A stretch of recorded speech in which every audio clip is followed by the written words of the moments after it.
Welcome all of you. આજે આપણે નવું ચેપ્ટર સ્ટાર્ટ કરીએ, જે છે કરંટ ઇલેક્ટ્રિસિટી. જે તમને ખબર છે પ્રવાહ વિદ્યુત કહેવાય એને, બરાબર છે. તો ચેપ્ટર 1 અને ચેપ્ટર 2માં આપણે જોયું હતું કે વિદ્યુત ભાર છે ને સ્થિર હતો, વિદ્યુત ભાર ગતિ નહોતો કરતો. વિદ્યુત ભારની જ્યારે સ્થિર હોય ત્યારે કઈ કઈ અસર ઉત્પન્ન થાય, ખાસ કરીને વિદ્યુત ક્ષેત્ર છે, વિદ્યુત ક્ષેત્ર રેખાઓ છે, ફ્લક્સ છે. આપણે ફ્લક્સ જોયું, બરાબર, ગાઉસિયન પ્રુસ ને બધું. ત્યારબાદ આપણે વિદ્યુત સ્થિતિમાન એ પણ જોયેલું છે, અને વિદ્યુત સ્થિતિમાન અને વિદ્યુત ક્ષેત્ર ને શું સંબંધ છે એ આપણે ચર્ચા કરી, બરાબર. તો આ બધી જે અસરો હતી એમાં વિદ્યુત ભાર કોઈ એક જગ્યાએ ફિક્સ હતો, એટલે કે આપણે એવું ધારી લીધું હતું કે વિદ્યુત ભાર સ્થિર હોય તો આ પ્રમાણે બધી અસરો ઉત્પન્ન કરે, બરાબર. વિદ્યુત ક્ષેત્ર ઉત્પન્ન કરશે, વિદ્યુત ક્ષેત્રના કારણે વિદ્યુત સ્થિતિમાન ઉત્પન્ન થાય, વિદ્યુત સ્થિતિમાનના કારણે વિદ્યુત સ્થિતિ ઉર્જા મળે આપણને. આ બધી ચર્ચા આપણે ડિટેલમાં કરેલી છે, ઇન ડિટેલ ઘણું ડેપ્થમાં આપણે જોયેલું છે. હવે ચેપ્ટર 3થી આપણે વિદ્યુત ભારને સ્થિર નહીં રાખીએ, આપણે વિદ્યુત ભારને ગતિ આપશું. વિદ્યુત ભારને ગતિ આપશું તો જોશું કે વિદ્યુત ભારની ગતિ એટલે કે વિદ્યુત ભારને દોડાવવાથી હવે કઈ અસર ઉત્પન્ન થાય છે. પછી આપણે આમાં એમ પણ જોશું કે વિદ્યુત ભાર સ્થિર હતો ત્યારે જે અસરો ઉત્પન્ન થઈ હતી, જેમ કે વિદ્યુત ક્ષેત્ર, અને વિદ્યુત ભાર ગતિ કરે છે ત્યારે જે અસર ઉત્પન્ન થઈ, જેમ કે વિદ્યુત પ્રવાહ, બરાબર છે, અથવા ચુંબકીય ક્ષેત્ર. આ બધા વચ્ચે સંબંધ શું છે આપણે એ પણ પ્રયત્ન કરીશું. તો ચેપ્ટર નંબર 3 અને ચેપ્ટર નંબર 4 એ મોસ્ટલી વાત કરે છે વિદ્યુત ભાર છે એ ગતિ કરતો હોય તો. એમાં ચેપ્ટર 4 જે છે એ પ્રવેગિત વિદ્યુત ભારની વાત કરે, બરાબર છે. વિદ્યુત ભાર ગતિ કરે જરૂરી છે, પણ જોડે જોડે પ્રવેગિત ગતિ કરે એ પણ આપણે ઘણું બધું ડિટેલમાં જોશું. સાયક્લોટ્રોન છે, પછી લોરેન્સ બળ છે, આ બધી ચર્ચા આપણે કરશું. તો ચેપ્ટર 3 અને ચેપ્ટર 4માં વિદ્યુત ભાર ગતિ કરતો હશે, ઇન શોર્ટ, બરાબર છે. ચેપ્ટર 3માં અને ચેપ્ટર 4માં વિદ્યુત ભાર ગતિ કરતો હશે. ચેપ્ટર 1 અને ચેપ્ટર 2માં વિદ્યુત ભાર સ્થિર હતો, બરાબર. તો ચલો સ્ટાર્ટ કરીએ. તો નામ જ છે કરંટ ઇલેક્ટ્રિસિટી, પ્રવાહ વિદ્યુત. આમ તો આ જે ચેપ્ટર છે એ વધતા ઓછા પ્રમાણમાં ધોરણ 10માં પણ આઈ થિંક થોડુંક આવે છે, અત્યારે ખબર નહીં પણ લગભગ આવતું જ હશે, બરાબર છે. તો તમને આછો પાતળો ખ્યાલ તો છે જ, પ્રવાહ શું છે, વોલ્ટેજ શું છે, અવરોધ શું છે, અને આમે તમે બોર્ડમાં ભણેલા છો એટલે તમને ડિટેલમાં ખબર જ હશે આ બધી વસ્તુ વિશે, બરાબર. અને આ ચેપ્ટર વધતું ઓછું તમને આવડતું જ હશે, અને આ ચેપ્ટર આવડવું જરૂરી છે. તમે કોઈ પણ એક્ઝામની પ્રિપેર કરતા હો, તમે પછી ગુજરાત બોર્ડના 50 MCQની વાત કરો, ગુજકેટના 40 MCQની વાત કરો, નીટના 45 MCQની વાત કરો, કે જીની વાત કરો, કોઈ પણ એક્ઝામની પ્રિપરેશન કરતા હો તમે, આ ચેપ્ટરમાંથી મેક્સિમમ ક્વેશ્ચન્સ પૂછાય છે, મેક્સિમમ ક્વેશ્ચન પૂછાય છે. અને ક્વેશ્ચન્સ તમને લગભગ બધાને આવડી જ જશે, બરાબર છે. જે લોકો જે પ્રમાણે મહેનત કરશે, પછી જેટલું અહીંથી કહેવામાં આવે છે એટલું કરશે તો ડેફિનેટલી ક્વેશ્ચન્સ એને આવડી જ જશે, બરાબર. ટૂંકમાં દરેક એક્ઝામમાં આ ચેપ્ટરનું મહત્ત્વ વધારે છે. આમ તમે ગણો ચેપ્ટર ધોરણ 11, ધોરણ 12, તો જે સૌથી વધારે ઇમ્પોર્ટન્ટ ચેપ્ટર કહી શકાય એમાંનું એક ચેપ્ટર કરંટ ઇલેક્ટ્રિસિટી છે. એટલે આ ચેપ્ટર મેક્સિમમ વેઇટેજ ધરાવે છે ભાઈ. નીટમાં ક્યારેક ક્યારેક 3 થી 4 પ્રશ્નો આ ચેપ્ટરમાંથી પૂછાય છે. 3 પ્રશ્નો તો હોય છે નોર્મલી, બરાબર છે, પણ ક્યારેક 4 થી 5 પ્રશ્નો પણ સુધી પણ જાય છે, ડિપેન્ડ કરે. પણ નોર્મલી તમે 3 થી 4 પ્રશ્નો તો એક્સપેક્ટ કરી શકો, બરાબર છે, નીટમાં. એટલે વિચારો તો સીધું તમારા માટે 12 થી 16 માર્કનું ચેપ્ટર છે, એટલે બહુ મોટું વેઇટેજ કહેવાય, બહુ મોટું વેઇટેજ કહેવાય, બરાબર છે. એ તમને જ્યારે એની ખબર પડે માર્ક્સ કેટલા વેલ્યુએબલ છે, એક એક ક્વેશ્ચન કેટલો વેલ્યુએબલ છે, ત્યારે જ સમજાય કે 3 થી 4 ક્વેશ્ચનની વેલ્યુ શું છે, અથવા 12 થી 16 માર્કની વેલ્યુ શું છે. એમાંથી આ ચેપ્ટરમાંથી મોસ્ટલી દાખલા પૂછાય ક્યારેક તો પોટેન્શિયોમીટર આધારિત હોય, પછી વિસ્ટર્ન બ્રિજ આધારિત હોય છે, મીટર બ્રિજ આધારિત હોય છે, અથવા ઓહમના નિયમ આધારિત હોય છે, અથવા જે પેલો અવરોધનો કલર કોડ છે, બરાબર છે, તમને બધાને ખબર છે, બીબી રોય વાળું, તો એમાંથી દાખલા પૂછાવાના ચાન્સીસ વધારે છે. ટૂંકમાં એ બધું પૂછાય છે આપણે, બરાબર. તો ચલો આપણે સ્ટાર્ટ કરીએ આજથી લેક્ચર. ફર્સ્ટ લેક્ચરમાં આપણે જોશું, આજે બેઝિક માહિતી મેળવશું એકદમ, બરાબર છે, તમને પ્રાઇમરી લેવલ પર કામ લાગશે આગળ વધવા માટે, એ આપણે આજે મેળવશું, બરાબર. અને ધીમે ધીમે એ માહિતી જે છે અથવા એમાંથી જે આપણે દાખલા કેવા પૂછાઈ શકે એની પણ આપણે વિગતે આજે ચર્ચા કરીશું, બરાબર. ચલો સ્ટાર્ટ કરીએ. તો આમ તો તમને બધાને ખબર જ છે કે વિદ્યુત પ્રવાહ કોને કહેવાય, આઈ થિંક લખવાની જરૂર પણ નથી. શું કહેવાય કે વાહકના કોઈ આડછેદમાંથી લંબરૂપે એકમ સમયમાં પસાર થતો ચોખ્ખો, બસ આ શબ્દ જરૂરી છે, ચોખ્ખો વિદ્યુત ભારનો જથ્થો, બરાબર. નેટ કેટલો ચાર્જ પસાર થાય છે. હવે પહેલાં તો ખબર પડી જોઈએ આડછેદ કોને કહેવાય. આડછેદ ખબર છે ને બધાને. માનો કે પેન લઈ લઈએ તો પેનને હું આ પ્રમાણે લંબરૂપે કાપી નાખું. જો કેવું જરૂર નથી કે લંબરૂપે જ કાપવું, પણ મોસ્ટલી આપણે આડછેદની વાત આવે અને કોઈ ચોખવટ ના હોય તો લંબરૂપે કાપી નાખીએ તો કંઈક આપણને આવું દેખાશે, ગોળાકાર ભાગ, બરાબર, એકદમ ગોળાકાર ભાગ દેખાશે. તો આ પેનનો આડછેદ થઈ ગયો. માનો ને અહીં આપણે સાય પૂરીએ છીએ, બરાબર છે, અને જે સાય પૂરીએ તો જે માનો કે જે સાય આગળ વધે છે એ પ્રવાહ છે, માનો શું માની લો, પ્રવાહ માની લો, એના જેવું જ છે. તો કોઈ વાહકના, અને શબ્દ જરૂર છે વાહક, આપણે આ ચેપ્ટરમાં વાત કરશું માત્ર વાહકની, બરાબર છે. કોની વાત કરશું? વાહકની. આપણે ચેપ્ટર 14 સેમી કંડક્ટર, બરાબર, એમાં આપણે અર્ધવાહકની વાત કરી હતી, ઘણી બધી ડિટેલમાં ચર્ચા કરી હતી, ઘણું બધું ચેપ્ટર તમે લગભગ આઈ થિંક 15 થી 16 કલાક એ આખું ચેપ્ટર ભણાવ્યું છે, બરાબર. 15 થી 16 લેક્ચરમાં 15 થી 16 કલાકના લેક્ચર હતા, એટલે ઘણું ડિટેલમાં આપણે ગયા છીએ. ટ્રાન્ઝિસ્ટર છે, જેનર ડાયોડ છે, બરાબર છે, સિમ્પલ પીએન જંક્શન ડાયોડ છે, એની લાક્ષણિકતાઓ છે, સોલર સેલ છે, બધું આપણે ચર્ચા કરેલી છે. અને છેલ્લે આપણે લોજિક ગેટ પણ જોયેલા છે. તો બધું તમારે રિવિઝન કરવાનું છે અને વ્યવસ્થિત યાદ રાખવાનું છે બધાને. આ ચેપ્ટરમાં આપણે વાત કરશું વાહકની. વાહક, અવાહક ને અર્ધવાહક ત્રણેયમાં મેઇન ડિફરન્સ હોય ને તો એક જ વસ્તુ છે કે જેમાં ડિફરન્સ પામે છે, ડિફરન્સ પૂરો પાડે છે. એ ડિફરન્સ કોણ પૂરો પાડે છે? મુક્ત ઇલેક્ટ્રોનની સંખ્યા. કોણ પાડે છે? મુક્ત ઇલેક્ટ્રોનની સંખ્યા. વાહક પદાર્થો એટલા માટે વાહક છે વિદ્યુતના, બરાબર છે, કે એમાં ભરીને મુક્ત ઇલેક્ટ્રોન છે. મુક્ત ઇલેક્ટ્રોન છે એટલે શું થશે? મુક્ત ઇલેક્ટ્રોન ગતિ કરશે, ગતિ કરે એટલે વિદ્યુત પ્રવાહ ઉત્પન્ન થાય, બરાબર કે નહીં? તમે જોયું છે ચેપ્ટર 1 માં ચેપ્ટર 2 માં આપણે બેની વાત કરતા, વાહકની વાત કરતા અને અવાહકની વાત કરતા. તમને ખબર છે કે ભાઈ ગોળો હોય તો ગોળા માટે વિદ્યુત ક્ષેત્ર કઈ રીતે બદલે, અંદરના ભાગમાં, બહારના ભાગમાં. પછી અવાહક ગોળો હોય તેના માટે કઈ રીતે બદલે, આપણે બધું ચર્ચા કરેલ છે. ત્યાર ચેપ્ટર નંબર 1 અને ચેપ્ટર નંબર 2 એ બંનેમાં મેં વાહક માટે ચર્ચા કરી છે અને અવાહક માટે ચર્ચા કરી. કારણ શું? ત્યાં કંઈ ફરક નહોતો પડતો, કારણ કે ત્યાં શું હતું? વિદ્યુત ભાર સ્થિર હતો. હા, એ વસ્તુ અલગ છે કે વાહક પદાર્થના અંદરના ભાગમાં વિદ્યુત ક્ષેત્ર 0 હોય, બરાબર, એ ખબર છે તમને. પણ નોર્મલી આ ચેપ્ટરમાં આપણે વાહકની જ વાત કરશું. કારણ એ છે કે અહીંયા વિદ્યુત ભારને ગતિ કરાવવાનું છે. વિદ્યુત ભારને ગતિ કરવા માટે વિદ્યુત ભાર તો હોવો જોઈએ ને, મુક્ત. વિચારો, આપણી પાસે ધારો કે 100 ઇલેક્ટ્રોન છે, પણ 100 ઇલેક્ટ્રોનથી ગતિ કેટલી કરી શકે એવા મહત્વના છે. સમજ પડે છે? 100 ઇલેક્ટ્રોન છે, માનો કે 2 જ ઇલેક્ટ્રોન ગતિ કરી શકે છે, તો મતલબ કે આપણે ગતિ બહુ ઓછી કરાવી શકશું, બરાબર. આપણે ચાન્સ જે શું કહેવાય, જે આપણી પાસે નંબર ઓફ અવેલેબલ ઇલેક્ટ્રોન છે ગતિ કરવા માટે એ બહુ ઓછા છે, એટલા માટે પ્રવાહ ઓછો ઉત્પન્ન થશે. આ જસ્ટ એક સમજણ આપું છું તમને, જસ્ટ સમજાવવા માટે, બરાબર. એની જગ્યાએ માનો કે 100 ઇલેક્ટ્રોન છે, એમાંથી 50 ઇલેક્ટ્રોન એવા છે, જસ્ટ ખાલી સમજાવવા માટે કહું છું, કે જે ગતિ કરી શકે છે, તો ઘણો બધો પ્રવાહ ઉત્પન્ન થાય. તો આવું ક્યાં વધારે હોય? મુક્ત ઇલેક્ટ્રોન જ્યાં વધારે હશે ત્યાં એ પદાર્થો વિદ્યુતના સારા વાહકો હોય, બરાબર છે. જ્યાં કોઈ કેરિયર નહીં હોય, કેરિયર એટલે કે વિદ્યુત ભારનું વહન કરવા માટે જે કણ જવાબદાર છે, અથવા વિદ્યુત પ્રવાહનું જે વહન કરવા માટે જે કણ જવાબદાર છે એને કહેવાય સિમ્પલ કેરિયર, બરાબર. જો કેરિયર હશે ત્યાં વિદ્યુત પ્રવાહ વધારે હશે, અથવા પદાર્થ વાહક કહેવાય. જેમ કે આપણે ખબર છે કે સેમી કન્ડક્ટર્સમાં ઇલેક્ટ્રોન્સ અને હોલ્સ, બરાબર, એ બંને શું કરે? કેરી કરે. કોને કેરી કરે? વિદ્યુત પ્રવાહનું વહન માટે જવાબદાર છે. તમને ખબર હોવી જોઈએ બધી, બરાબર છે. અને આ ચેપ્ટરમાં જે આપણે વાત કરશું વાહક પદાર્થની, એ તમને ખબર છે કે વાહક પદાર્થમાં વિદ્યુત પ્રવાહના વહન માટે જવાબદાર કોણ છે? મુક્ત ઇલેક્ટ્રોન. ખાલી ઇલેક્ટ્રોન ના કહી શકો, કારણ કે ઇલેક્ટ્રોન તો બંધનમાં હોય, એ કોઈ કામના છે નહીં. પણ જે મુક્ત ઇલેક્ટ્રોન જે છે એ વિદ્યુત પ્રવાહના વહન માટે જવાબદાર છે. તો સિમ્પલ આપણે એવું જ લખશું. આપણે અહીંયા બહુ ડિટેલમાં ચર્ચા નહીં કરીએ, જસ્ટ આપણે ખાલી વિદ્યુત ભાર લખશું, બરાબર છે. તમને બધી જગ્યાએ વિદ્યુત ભાર જ જોવા મળશે. તો ચલો વાંચીએ વ્યાખ્યા વાંચો. વાહક, પહેલાં ખબર પડી કે વાહક કેમ લખ્યું છે અહીંયા? વાહક એટલા માટે લખ્યું છે કે આપણે જે ચર્ચા કરવી છે આ ચેપ્ટરમાં, કે પ્રવાહ કોનામાં વધુ ઉત્પન્ન થઈ શકે? તો વાહકમાં ઉત્પન્ન થઈ શકે. તો આપણે એની ચર્ચા કરશું. આપણે મોસ્ટલી આપણે ધાત્વિક પદાર્થો વધારે વિદ્યુતના વાહકો હોય, જે ધાત્વિક પદાર્થો હોય એ વિદ્યુતના સારા વાહકો હોય છે. તો વાહકના કોઈ આડછેદમાંથી લંબરૂપે કેટલો પ્રવાહ પસાર થાય છે? એકમ સમયમાં પસાર થતો ચોખ્ખો વિદ્યુત ભારના જથ્થાને કહેવાય વિદ્યુત પ્રવાહ. ચોખ્ખો એટલા માટે લખું, માનો કે કોઈ આડછેદ છે, એમાંથી 30 કુલમ વિદ્યુત ભાર આમ ગયો, 20 કુલમ વિદ્યુત ભાર આમ ગયો, તો નેટ કેટલો? 10 કુલમ આ બાજુ. સમજ પડે કે ન? એટલે લખ્યું છે ચોખ્ખો. ચોખ્ખો એટલે માનો કે કોઈ જગ્યા છે, એમાંથી ચોખ્ખું, માનો કે 50 વ્યક્તિ આમ ગયા અને 30 વ્યક્તિ આ બાજુ ગયા, તો કેટલા વ્યક્તિ પસાર થયા કહેવાય? એમ તો આપણે 80 કહી શકીએ, પણ નેટ કેવું હોય ચોખ્ખું, તો કેટલા થઈ શકે? કે ભાઈ આ બાજુ 50 ગયા હતા, આ બાજુ 30 ગયા હતા. ચલો મતલબ એમ માની લઈએ કે આ બાજુ 50 ગયા હતા, એની પાછા 30 આ બાજુ આવી ગયા, તો નેટ પસાર કેટલા થાય? 20 લોકો. એના જેવું છે ચોખ્ખો. એટલે શું થાય કે વાહકમાંથી અલગ અલગ ડાયરેક્શન છે, તો અલગ ડાયરેક્શનમાંથી કોઈ એક પર્ટિક્યુલર ડાયરેક્શનમાં ચોખ્ખો કેટલો વિદ્યુત ભાર પસાર થાય છે એને કહેવાય વિદ્યુત પ્રવાહ. સૂત્ર આપણને ખબર છે, I બરાબર આવશે Q/T. Q વિદ્યુત ભાર છે, Q શું છે? ચોખ્ખો વિદ્યુત ભાર, છેદમાં છે T સમય છે. આ સૂત્ર ક્યારે વપરાય? તમને ખબર હોય કે જ્યારે વિદ્યુત ભાર અચળ હોય ત્યારે. અચળ નો જ શું કરવું પડે? ધારો કે વિદ્યુત ભાર જે છે એવું કે જરૂરી છે નહીં કે 1 સેકન્ડમાં 5 જ પસાર થવા જોઈએ.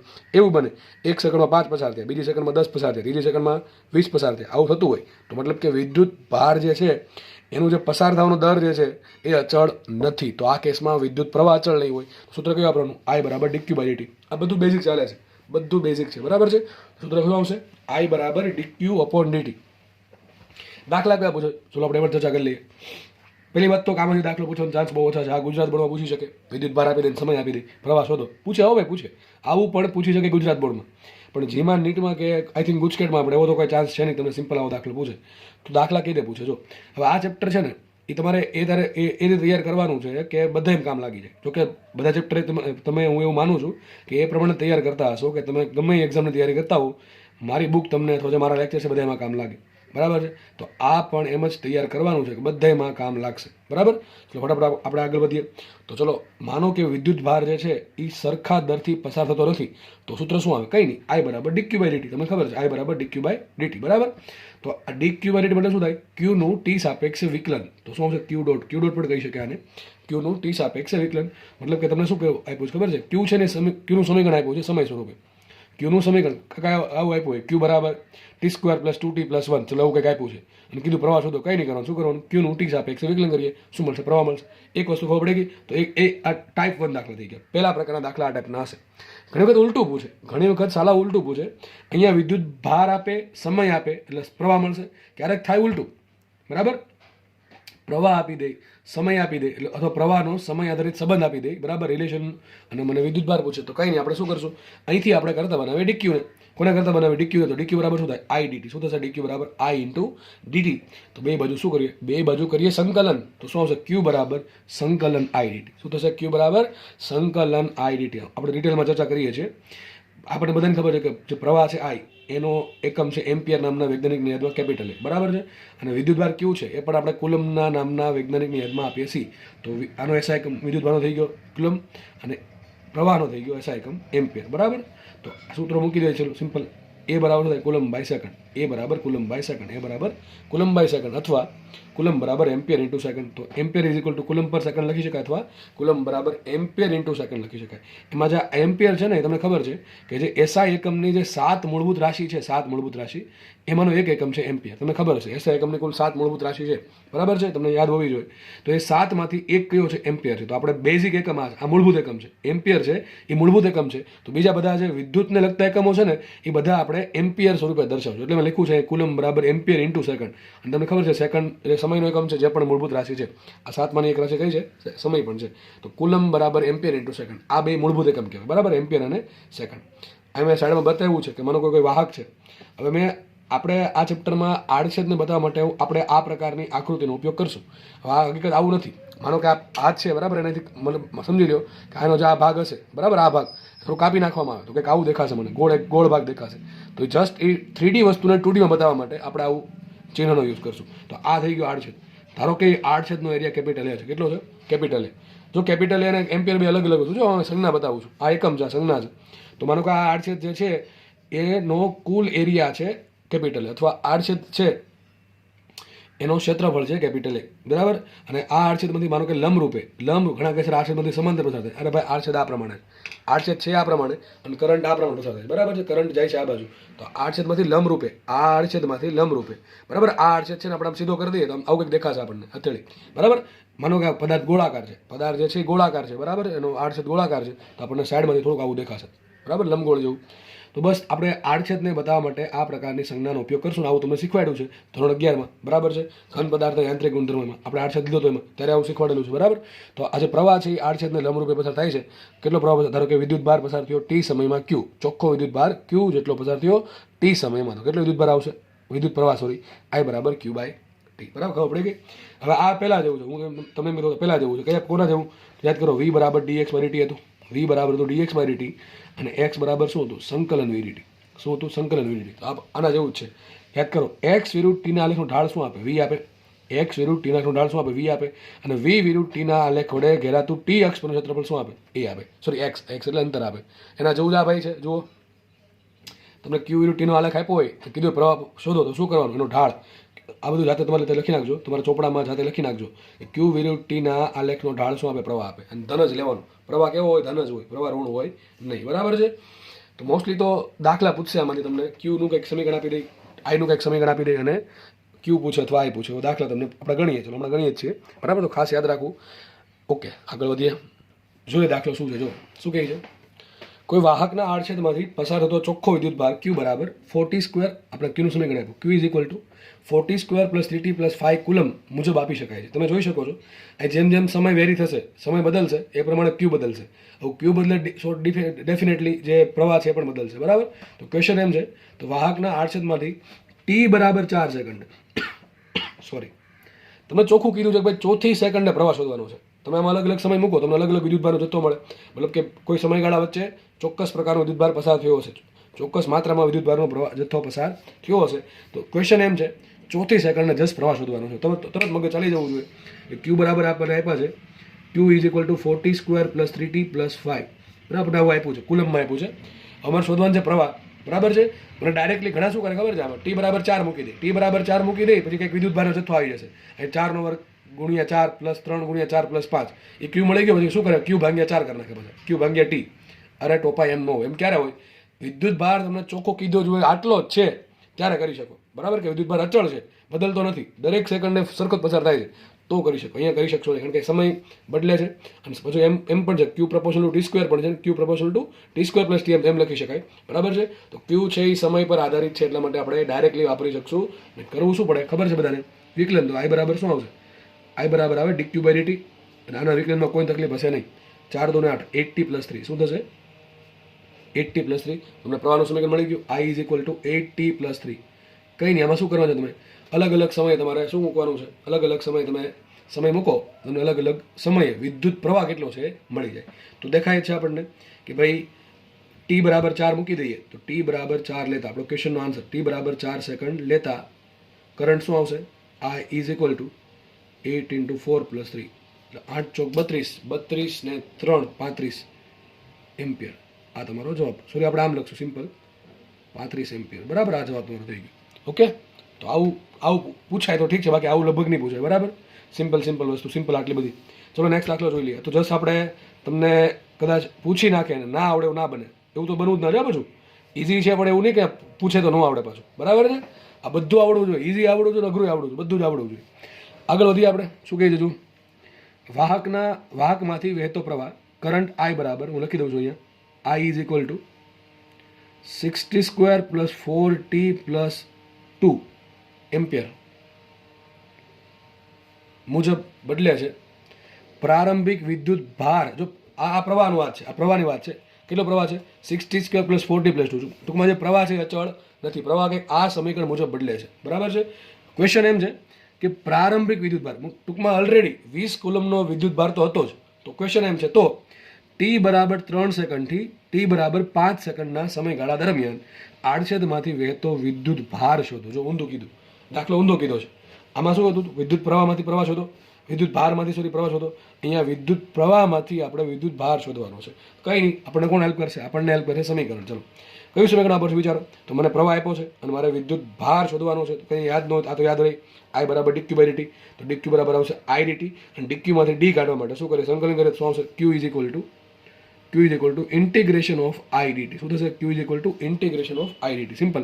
પહેલાં આપણે નીચેનું બધું નથી વાંચતા, સિમ્પલ આપણે વિચારી લઈએ કે દાખલો નીચે પૂછડ્યું છે ભાઈ આ બધું પૂછડ્યું છે એમાં ડેટા ગમે આપી છે કે 20 નું 30 કરી નાખે 3 નું 2 કરી નાખે એ કંઈ આપણે લેવા દેવા છે ને આપણે મેન વસ્તુ આ છે બરાબર છે કે આ સોલ્વ કેમ કરવું છે. તો I q બરાબર સંકલન idt તો મૂકીએ q બરાબર સંકલન I ની કિંમત મૂકો શું આવશે 60² + 4t + t અને dt બધાને સંકલન ફાવે છે બરાબર. આવું ફાવવું જ જોશે. હું ડાયરેક્ટ કરી દઉં છું પણ કે હવે તો આ લેવલ પર તમે આવીને એમ કહો સંકલન નથી આવડતું સિમ્પલ તો ભાઈ બહુ અઘરું પડે. મેથ્સવાળા ભૂલથી આવું કહે તો એને મેથ્સમાં પાસ થવાના ફાફા પડે બરાબર. ચલો તો 60² નું સંકલન થશે t³ / 3 3 દૂન છે એટલે શું આવશે 2t³ સોરી પ્લસ 4t છે એટલે 4 એમ રાખો અને શું થાય t² / 2 તો 4t² / 2 શું થાય 2t² પ્લસ અહીંયા આવશે 2t બરાબર. સિમ્પલ થઈ ગયું. t³ ખબર ન પડે હજી કરી દો t³ / 3 આવશે કે નહીં આવે 3 દૂને 6 બરાબર. 4t છે તો t² / 2 આવશે 4 દૂન 2 દૂ 4 એટલે 2 ઉપર 2 વધશે અને થશે પ્લસ 2t બરાબર. ટીનું 2 નું થાય 2t. આટલું થઈ ગયું. હજી આમાં કંઈક ઘટે છે મારા મતે. મેથ્સવાળાને ખબર પ્લસ c આવે તમને ખબર છે મેથ્સવાળા પ્લસ c આવે. સંકલન કરો એટલે કંઈક કોન્સ્ટન્ટ એડ કરવો પડે બરાબર. કારણ કે આ પદનું વિકલન કરો તો તમને આ તો મળી જાય છે પણ એ પ્લસ c એક અચળાંક હોય તો અચળાંકનું વિકલન 0 જ થવાનું એટલે દેખાતું નથી આપણને એટલે દેખાતું નથી એટલે પ્લસ c એડ કરવો પડે. પણ રકમમાં તો તમને શું કીધું જો રકમમાં તમને એમ કીધું ચલો આટલો પ્રવાહ હોય એ આપણે થઈ ગયું આપણે આ સમીકરણ મળી ગયું ચલો આટલું સમીકરણ મળી ગયું. રકમમાં બીજી લાઈન તરત એમ જ કહી છે કે પ્રારંભિક વિદ્યુત ભાર 20 કુલમ છે. મતલબ શું કહે એ શરૂઆતમાં જ્યારે આપણે ગતિ ઓબ્ઝર્વ કરવાનું સ્ટાર્ટ કર્યું વિદ્યુત ભારની એ ત્યારથી જ 20 કુલમ વિદ્યુત ભાર તો હતો જ. તો એક કામ કરો ચલો સમય t = 0 મૂકો આમાં t = 0 મૂકો આમાં તમે ટી બરાબર 0 મૂકશો તો શું થશે? 2 ગુણ્યા 0 ઘન પ્લસ 2 ગુણ્યા 0 વર્ગ પ્લસ 2 ગુણ્યા 0, આખાનો આન્સર 0 આવશે. મતલબ તો એમ થયો કે આ સમીકરણ પ્રમાણે આપણે આ વાત સાચી પડતી નથી. કઈ વાત? કે પ્રારંભિક વિદ્યુત ભાર 20 કુલમ છે. સમજ પડે હું શું બોલું છું? તમને રકમમાં એમ કીધું છે કે પ્રારંભિક વિદ્યુત ભાર 20 કુલમ છે, પણ આપણે જે વિદ્યુત ભારનું સમીકરણ લાવ્યા છીએ એમાં હું ટી પ્રારંભિક એટલે ટી બરાબર 0 સમય, તમે ટી બરાબર 0 સમય મૂકું છું તો મને વિદ્યુત ભાર 0 મળે છે. ટૂંકમાં મારું સમીકરણ ખોટું છે, અને ખોટાને સાચું કરવા માટે મારે પ્લસ 20 કરવા પડે. શું કરવા પડે? પ્લસ 20. હવે એક કામ કરો, તમે ટી બરાબર 0 મૂકી દો. ચલો, આમાં તમે ટી બરાબર 0 મૂકો તો કેટલું વધશે? 20 તો વધશે જ તે. આ પછી ટી બરાબર 1 મૂકો તો કેટલું મળશે? તો એ ટી બરાબર 1 મૂકી દેવાનું, પ્લસ 20. આ તો રહેશું, વધતું જ જશે. બરાબર છે?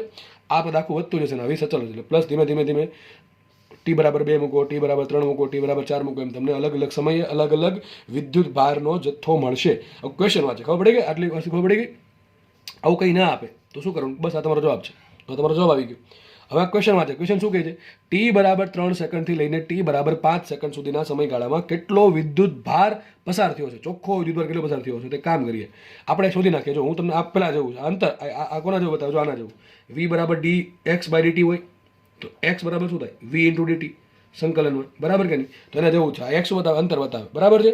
તો અંતર શું હોય? કોઈ સમયગાળામાં હોય કે ભાઈ તમે 10 સેકન્ડમાં કેટલું ચાલ્યા, 15 સેકન્ડમાં કેટલું ચાલ્યા, સમજ પડે? એના જવું છે. તો આપણે એક કામ કરીએ, ત્રીજી સેકન્ડ સુધીમાં 3 સેકન્ડ સુધીમાં કેટલો વિદ્યુત ભાર પસાર થયો અને 5 સેકન્ડ સુધીમાં કુલ કેટલો વિદ્યુત ભાર પસાર થયો, એ બે શોધી નાખીએ. પછી એમાંથી શું કરી નાખું? 5 માંથી 3 બાદ કરી નાખું, મને ત્રીજી સેકન્ડથી લઈને 5મી સેકન્ડ સુધીમાં કેટલો વિદ્યુત ભાર પસાર થયો મળી જાય. ચલો એક કામ કરીએ, ટી બરાબર 3 સેકન્ડ સુધીમાં પસાર થતો વિદ્યુત ભાર કેટલો હશે? તો કાંઈ નહીં, Q3 મૂકી દઈએ. Q ઓફ 3 મતલબ કે ત્રીજી સેકન્ડ સુધીમાં, 3 સેકન્ડ સુધીમાં છે. કારણ કે આ શરૂઆતથી જો શરૂઆતનો 20 હતો, પછી જેવી 1 સેકન્ડ પૂરી થઈ એટલે આમાં 1 મૂકો એટલો વિદ્યુત ભાર પસાર થયો કુલ એટલો 1 સેકન્ડ સુધીમાં. પછી 2 મૂકો તો 2 સેકન્ડમાં કુલ કેટલો પસાર થયો, 3 મૂકો તો 3 સેકન્ડમાં કુલ પસાર થયો. આ પ્રમાણે આપણે ગણતરી કરવાની. તો એક કામ કરીએ, મૂકીએ 2 ગુણ્યા 3 નો ઘન પ્લસ 2 ગુણ્યા 3 નો વર્ગ પ્લસ 2 ઇન્ટુ 3 પ્લસ 20. આવું થશે કે નહીં? આનો કંઈક આન્સર આવશે. ચલો વિચારીએ આપણે. 3 નો વર્ગ, સોરી 3 નો ઘન છે, 3 નો ઘન 27, 27 દુ 54, અને પછી અહીંયા 3 નો વર્ગ 9, બરાબર ને? અને 9 દુ ને 18, ને અહીંયા આવશે 3 દુ 6, એટલે કેટલા થશે? 6 પ્લસ 20. તો અહીંયા આવશે કેટલા? આઈ થિંક લગભગ 54 હતા ને? પ્લસ એમાં શું કરીએ આપણે? 3 નો વર્ગ 9 દુ 18, એટલે 54 પ્લસ 18 થાય 72, 72 ને 6 થશે 78, અને 78 પ્લસ 20 થાય 98 કુલમ. તો મતલબ એમ થયો કે 3 સેકન્ડ સુધીમાં 98 કુલમ વિદ્યુત ભાર પસાર થઈ ગયો. ચલો એક કામ કરીએ, ટી બરાબર 5 સેકન્ડ મૂકો તો ટી બરાબર 5 સેકન્ડ સુધીમાં પસાર થતો વિદ્યુત ભાર, ચોખ્ખો વિદ્યુત ભાર શું આવશે? Q of 5. આઈ થિંક તમે જાતે પણ કરી શકો. 2 ગુણ્યા 5 નો ઘન પ્લસ 2 ગુણ્યા 5 નો વર્ગ પ્લસ 2 ગુણ્યા 5 પ્લસ 20. 20 તો જો ઓલરેડી છે જ, બરાબર? 0 સમય હશે તો 5 નો ઘન 125, 125 ગુણ્યા 2 થાય 250, બરાબર? 250 પ્લસ 5 નો વર્ગ 25 દુ 50, એટલે 300, 300 ને પાછા બીજા 10, એટલે 310, અને 310 ને પાછા 20, એટલે 330, 330 કુલમ. ફરીથી ગણી લઈએ. 5 નો ઘન 125, 25 25 25, એટલે 125, 125 ગુણ્યા 2 થાય 250, 250 ને પાછા 50, એટલે 300, 300 ને બીજા 10, 310 ને 330. તો તમારો જવાબ શું આવશે? ડેલ્ટા Q બરાબર શું આવશે? કે 3 સેકન્ડથી લઈને 5 સેકન્ડ સુધીમાં. તો શું આવશે? 5 સેકન્ડમાં કુલ કેટલો પસાર થયો? -3 સેકન્ડમાં કુલ પસાર થયો. એ બે બાદ બાકી કરો તો શું મળે? ત્રીજી સેકન્ડ પૂરી થઈને 5મી સેકન્ડ સુધીમાં કેટલો વિદ્યુત ભાર પસાર થયો? તો બેની બાદ બાકી 330 માઇનસ 98. નો આવડે શું કરી દો? 100 બાદ કરી દો. શું થાય? 230માં 2 નાખી દો, 232, 232 કુલમ. આટલો વિદ્યુત ભાર પસાર થયો છે. ક્યાંથી લઈને? ત્રીજી સેકન્ડથી લઈને 5મી સેકન્ડ સુધીમાં. એમ તમને કે કુલ 3 સેકન્ડમાં કેટલો? તો 98 કુલમ. કુલ 5 સેકન્ડમાં કેટલો? 330 કુલમ પસાર થયો છે. પણ ત્રીજીથી 5મીમાં કેટલો થયો છે? બેની બાદ બાકી 330 માઇનસ 98. આ પહેલાં જેવું છે. 5 સેકન્ડમાં કુલ કેટલું અંતર કાપે? 3 સેકન્ડમાં કુલ કેટલું અંતર કાપે? અને 3 સેકન્ડથી લઈને 5મી સેકન્ડ સુધીમાં કેટલું અંતર કાપે? સેમ આપણે આવું કરતા, સેમ ટુ સેમ દાખલો. અચ્છા, આઈ છે ને તમને વી દેખાતું હોય, ક્યુ દેખાય છે ને એક્સ દેખાતું હોય, બીજો કાંઈ ફરક પડે, અથવા ડી દેખાતું, બીજો કંઈ ફરક પડે નહીં. બરાબર? તો દાખલા ઇઝી છે. આગળ વધીએ આપણે. ચલો નેક્સ્ટ ટોપિક ભણીએ આપણે. બહુ ઇઝી ટોપિક છે અને એકદમ હળવો ટોપિક છે એમ તો ગણો તો. બરાબર છે? જેનું નામ છે વિદ્યુત પ્રવાહ ઘનતા. સિમ્પલ.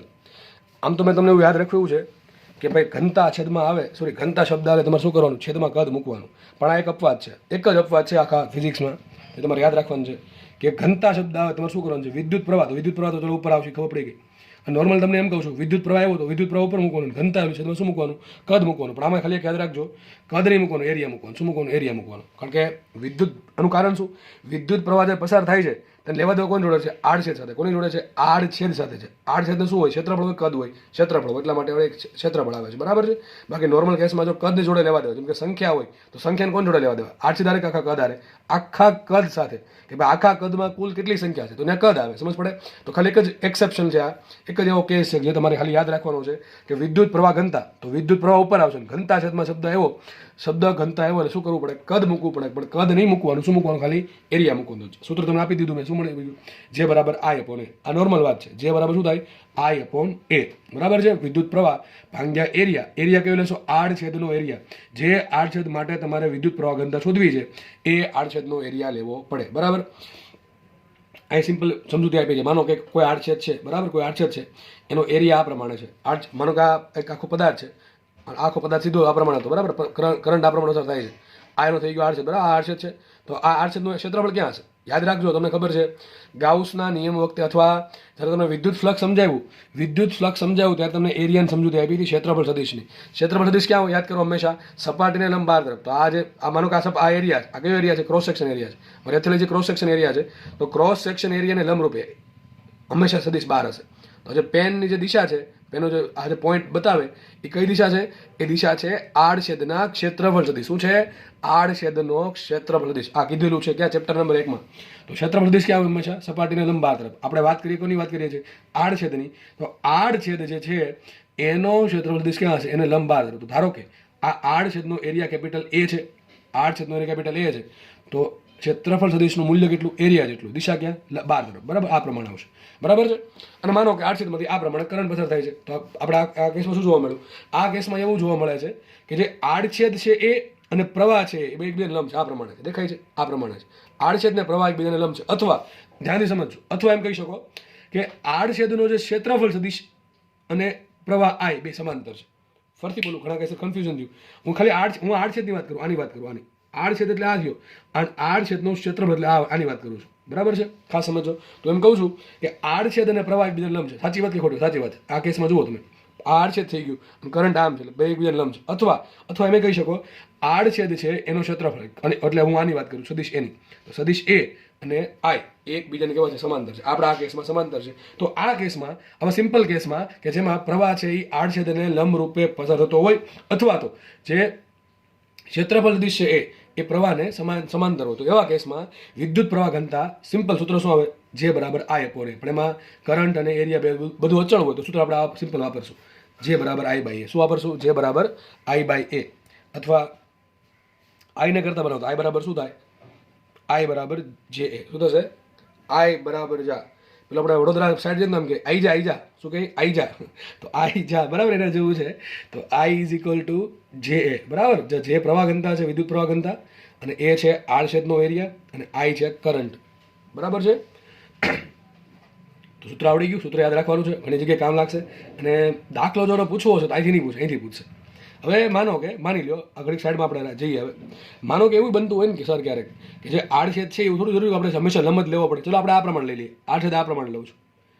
હવે આ પ્રકારનો આડછેદ ઘણા ખબર ન પડે. તો માનો કે તમારી ઘરે કોઈ ગાજર લઈ લે, બરાબર. ગાજરને આમ તમે સીધું કાપશો તો આવો ગોળાકાર આડછેદ મળશે. પણ આમ ક્રોસમાં કાપો, આ રીતે ક્રોસમાં કાપશો, બરાબર. આ પ્રમાણે કટર ચલાવજો તો આમ થોડું તમને ત્રાસો લંબ ગોળાકાર જેવો આડછેદ મળશે. તો માનો કે આડછેદ થઈ ગયો. આ આડછેદનો એરિયા ક્યાં હશે? ખબર છે. આડછેદનું જે ક્ષેત્રફળ છે એનો જે સદિશ છે ક્યાં હશે? આડછેદને લંબ બહાર તરફ. ધારો કે આ પ્રમાણે લઈ લઈએ, બરાબર. આ થઈ ગયો એરિયા, બરાબર. કરંટને કંઈ ખબર નથી, તમે કેમ કાપ્યું છે? કરંટ સીધા આમ જ ફ્લો થવાનો છે, તો કરંટની ડાયરેક્શન આ છે.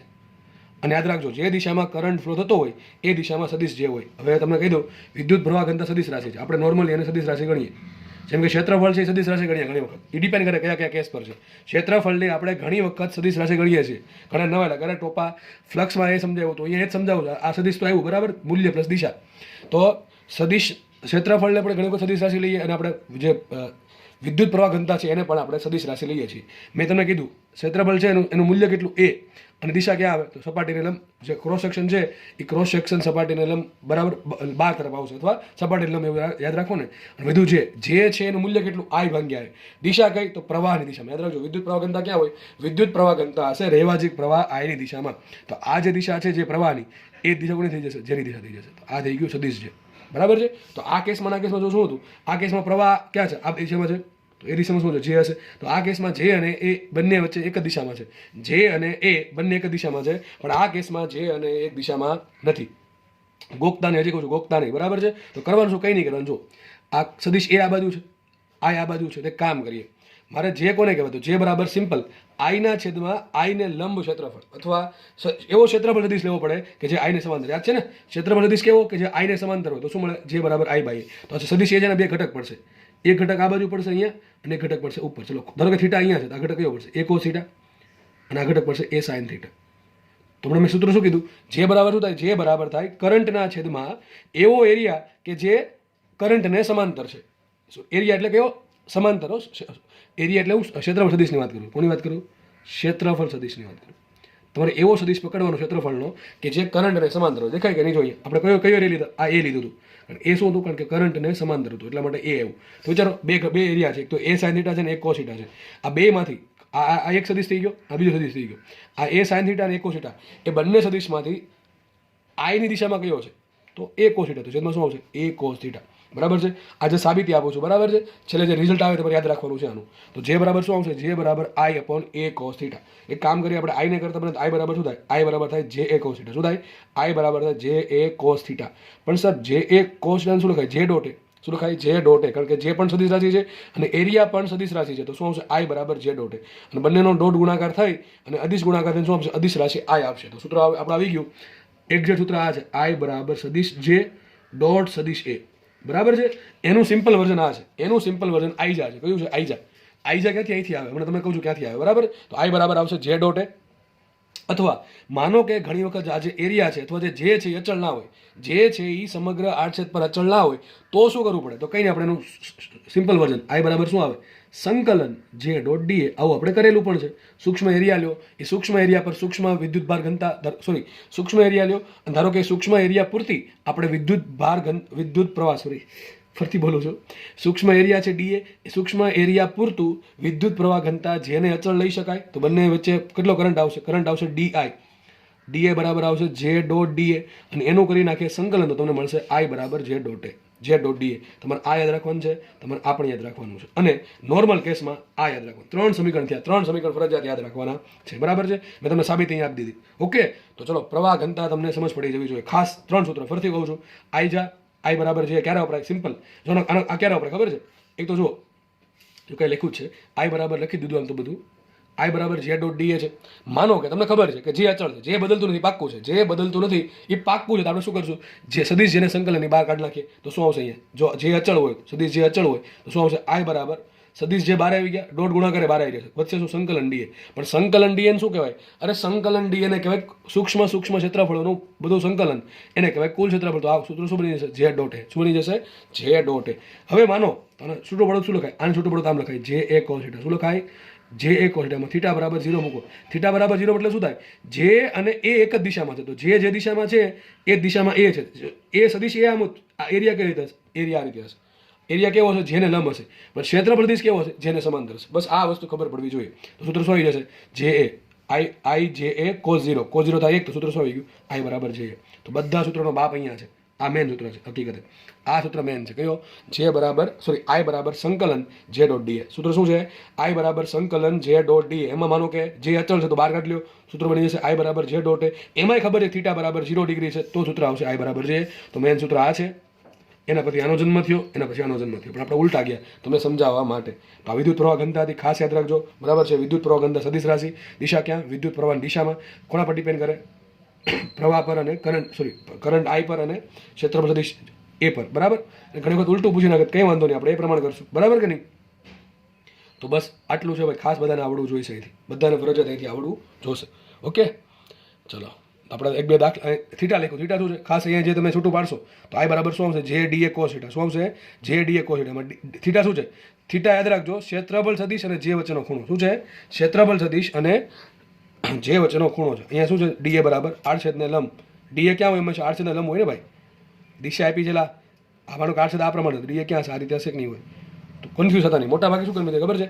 એ ખૂણો કોની વચ્ચે લેવો? ક્ષેત્રફળ લેવો કે સદિશ વચ્ચે લેવો? સદિશ વચ્ચે લેવાનું. ક્ષેત્રફળ નહીં લેવાનું. શું જોવાનું હંમેશા?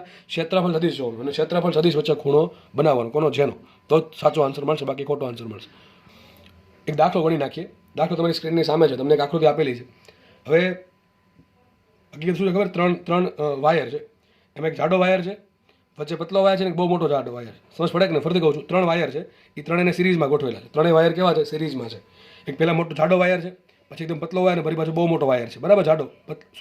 આ જાડો પતલો જાડો. હવે એમાં આ જે વાયર છે એનો વ્યાસ તમને આપ્યો છે 0.4 mm. કેટલો આપ્યો છે? 0.4 mm. આ જે વચ્ચે નાનો વાયર છે એને મેં સેકન્ડ નંબરનો વાયર કીધો છે, બરાબર છે? એનું જે શું કહેવાય ડાયામીટર છે, એટલે કે વ્યાસ છે, 0.1 mm છે. અને જે જાડો મોટો વાયર છે, સૌથી મોટો વાયર જાડાઈમાં, એનો વ્યાસ છે 1 mm, બરાબર છે? તો તમને વ્યાસ આપેલા છે અને કેવું કીધું છે કે આ અહીંથી માનો કે કરંટ દાખલ થાય છે. ધારો કે પહેલા વાયરમાંથી આડછેદમાં કરંટ દાખલ થયો 10 મિલી એમ્પિયર, કેટલો પસાર થયો કરંટ? 10 મિલી એમ્પિયર. તો ક્વેશ્ચન સિમ્પલ છે, દરેક આડછેદમાંથી વહેતો પ્રવાહ અને પ્રવાહ ઘનતા શોધવાની છે. બસ સિમ્પલ દાખલો છે. પૂછે છે દાખલો તો તમારા નસીબ, બાકી ખબર નહીં, આવું ન પણ પૂછે, કારણ કે આ ચેપ્ટરમાં પૂછવા લાયક બહુ બધું છે, બરાબર છે? કરવાનું શું? કંઈ નહીં, બસ સિમ્પલ નોલેજ હોય દાખલો સોલ્વ થઈ જાય. પ્રવાહ ઘનતા કહેવાય કોને? તો સિમ્પલ આઉટ યાદ આવે ને કે જે બરાબર I ભાગ્યા કરવું પડે. શું કરવું પડે? I ભાગ્યા. પણ એક વખત જોઈ લેવાનું, જ્યારે તમે સૂત્ર વાપરો છો જે બરાબર I ભાઈ ત્યારે એક વસ્તુ જોવાની, બે વસ્તુ જોવાની. એક તો I છે એ અચળ હોવું જોઈએ, અને બીજું શું જોવું પડે? I અને A એકબીજાને લંબ હોવા જોઈએ. આ A એટલે હું એરિયાની વાત કરું છું, સદિશની વાત નથી કરતો. સદિશની વાત કરું તો સદિશ A અને I એકબીજાને કેવો હોય? સમાંતર હોવા જોઈએ. તો આપણે એક વસ્તુ બે વસ્તુ જોવાની. જ્યારે પણ તમે જે બરાબર I ભાગ્યા સૂત્ર વાપરો છો ત્યારે કરંટ અચળ છે, ચલો અચળ છે, આ કીધું, ચોખ્ખું કીધું 10 મિલી એમ્પિયર જ છે, એ વધતો નથી ઘટતો નથી, એટલે કેવો થઈ ગયો? અચળ થઈ ગયો. તો આ અચળ થઈ ગયો, ચલો એક વસ્તુ સેટિસ્ફાય થઈ ગઈ. બીજી વસ્તુ જોવાની શું? બીજી વસ્તુ એ જોવાની કે જે એરિયા છે એ I ને લંબ હોવો જોઈએ. તો જો આ એરિયા છે, આડછેદનો એરિયા, બરાબર? આ પ્રમાણે એક વાયર છે, જેથી કરંટ આવ્યો, તો આ જે એરિયા છે, એરિયા એ I ને કેવો લંબ છે? શેને લંબ દેખાય છે? લંબ છે. અથવા આ જે એરિયા હશે અહીંયા, એનો સદિશ ક્યાં આવશે? આ બાજુ આવશે, તો સદિશ એ આ બાજુ આવશે. સદિશ એ અને I એક સમાંતર હોવા જોઈએ, અથવા જે એરિયા અને I લંબ હોવા જોઈએ. ત્રણેયમાં એવું થશે, બરાબર? કરંટ અહીંથી પસાર થશે તો પણ લંબ આવશે, અને કરંટ જ્યારે અહીંથી પસાર થશે ત્યારે પણ આ માનો કે આડછેદ છે તો એને લંબ જ આવશે. તો ત્રણેય કેસમાં બરાબર ખબર પડી ગઈ. આપણે સૂત્ર કયું વાપરી શકશું? જે બરાબર I ભાઈ. શું વાપરી શકશું? જે બરાબર I ભાઈ. બહુ ઇઝી દાખલો છે. કરવાનું શું? દરેક માટે તમારે જે શોધવાનું છે, જે બરાબર શું થાય? I upon A. તો મારે જે શોધવા માટે બે વસ્તુની જરૂર પડે, એક તો A ની અને એક I ની અને એક એરિયાની. ચલો પહેલા કરંટની વાત કરીએ. તો સીધી વાત છે, તમને બધાને સિમ્પલ નોલેજ છે આટલું. હવે આપણે માનશું કે ત્રણેય જે વાયર છે એ કેવા છે? ત્રણેય જે વાયર છે આપણે માની લે સંપૂર્ણ અત્યારે વાહક છે, ટૂંકમાં એનો અવરોધ 0 છે, એટલે બીજી કંઈ માથાકૂટ થાય નહીં, બરાબર? અથવા વોલ્ટેજ કેવું કંઈ આપ્યું છે નહીં, સિમ્પલ, મને ખાલી એટલું કીધું કરંટ પસાર થાય છે. અને સીધી વાત છે, દેખાય છે શ્રેણીમાં છે ત્રણેય. હવે ત્રણેય શ્રેણીમાં હોય તો કરંટ કેવો હોય? સરખો હોય. લખીએ ત્રણેય. તમારે એક કામ કરું, દાખલો છે ને તમને હું હોમવર્કમાં આપું છું ગણવા માટે, બરાબર? તમને બધે મેં હિન્ટ આપી દઈશ, બરાબર? તો ચલો કરંટ મળી જશે. કરંટ કેટલો આવશે? આમાં કરંટ કેટલો આવશે? I એટલે કેટલો? 10 મિલી એમ્પિયર. આના કેસમાં કરંટ 10 મિલી એમ્પિયર આવશે. આના કેસમાં પણ કરંટ 10 મિલી એમ્પિયર આવશે, અને આ કેસમાં પણ કરંટ 10 મિલી એમ્પિયર આવશે. કારણ શું? કરંટ અહીંથી પસાર થાય, કરંટ અહીંથી બહાર આવશે. ભાઈ યાદ રાખજો, કોઈ પણ વાહક છે ને કોઈ વિદ્યુતભારનો સંગ્રહ ન કરે, વિદ્યુતભારનું સંરક્ષણ થાય. એટલે જેટલો વિદ્યુતભાર અહીંથી પસાર થયો છે, ધારો કે 10 કુલમ વિદ્યુતભાર અંદર પસાર થયો 1 સેકન્ડમાં, તો 1 સેકન્ડમાંથી 10 કુલમ વિદ્યુતભાર બહાર નીકળવો જોઈએ. કોઈ દિવસ વિદ્યુતભાર એક્યુમ્યુલેટ ન થાય. એક્યુમ્યુલેટ એટલે કે ભેગો ન થાય, બરાબર છે? જેટલો અંદર આવશે એટલો બહાર આવી જશે, બરાબર? એકદમ ઈમાનદારીવાળો ધંધો છે આ બધો. કેવો ધંધો છે? ઈમાનદારીવાળો ધંધો. જેટલો લઉં છું એટલું બહાર આપું છું, બરાબર છે? તો 10 મિલી એમ્પિયરનો કરંટ પસાર થયો, અહીંથી પણ 10 મિલી એમ્પિયરનો કરંટ પસાર થશે. એક વસ્તુ ખબર પડી ગઈ. વાત કરીએ એરિયા. ચલો એરિયા શું મૂકશો? એરિયા સિમ્પલ વાત છે. કઈ વસ્તુ છે બધી? વ્યાસ આપણે ગોળાકાર વસ્તુ છે. ગોળાકાર આડ છે, કેવો આડ છે? ગોળાકાર. આમ સમજો ને, આમ આવું આડ છે. સાઈડમાંથી જુઓ એટલે આવું દેખાય. અને મોટું સર્કલ, એકદમ નાનું સર્કલ, આ સૌથી મોટું સર્કલ, આવું એક દેખાય આપણને, બરાબર? તો આનો એરિયા શું થાય? તો મને વ્યાસ આપ્યો, સૂત્ર શું આવે? એરિયા બરાબર આડછેદનો એરિયા શું હોય વર્તુળ માટે? Pi R square. શું હોય? Pi R square.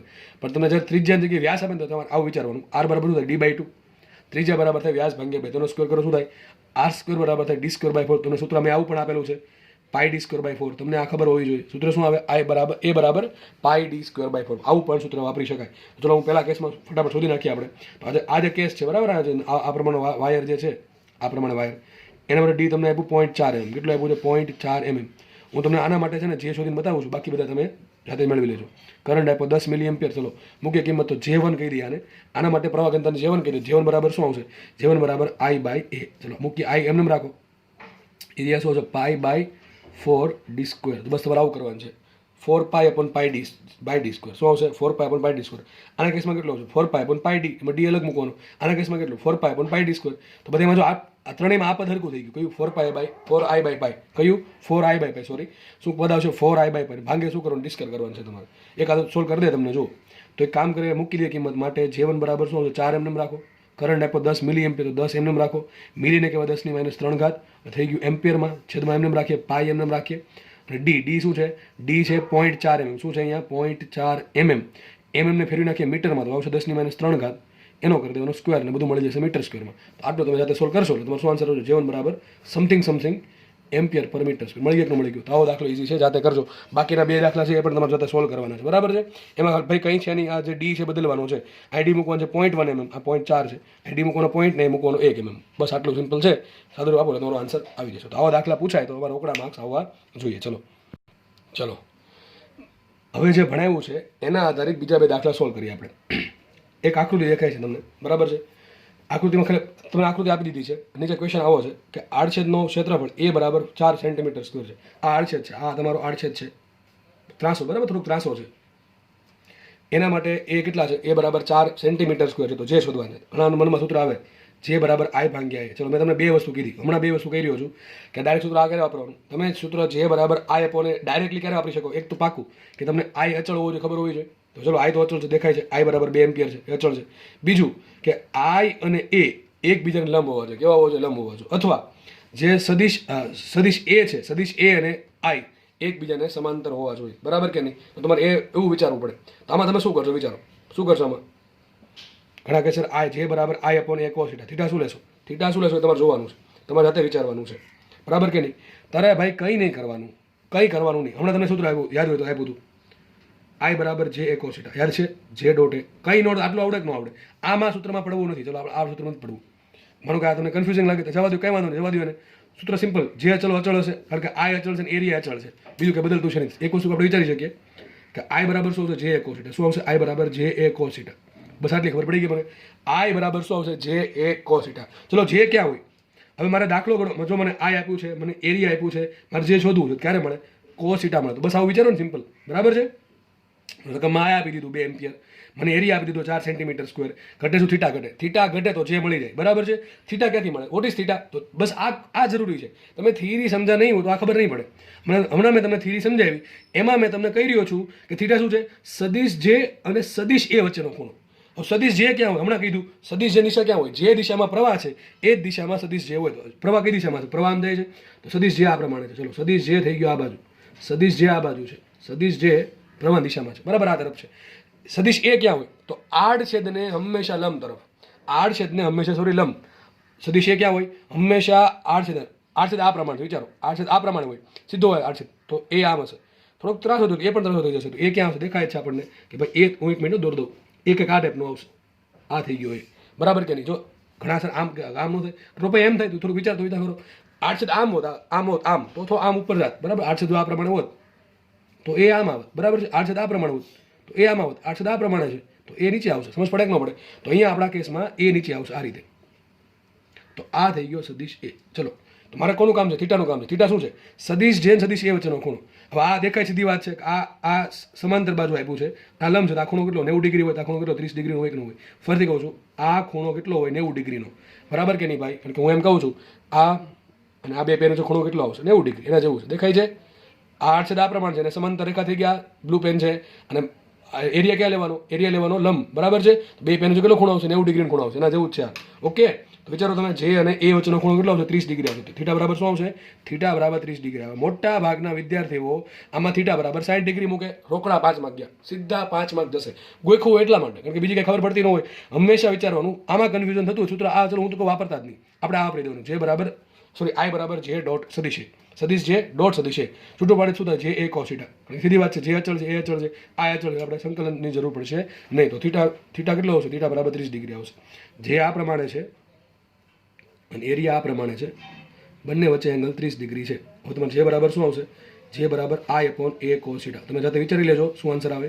ચલો મૂકી દઉં. જે I કેટલા આવ્યા? I આપ્યા 2 એમ્પિયર છેદમાં એરિયા કેટલા આવ્યો? 4 centimetre square. 4 centimetre square, centimetre સ્ક્વેરને કહેવાય 10⁻⁴ મીટર સ્ક્વેર ઇન્ટુ cos θ. અને cos θ શું આવશે? cos 30 degree.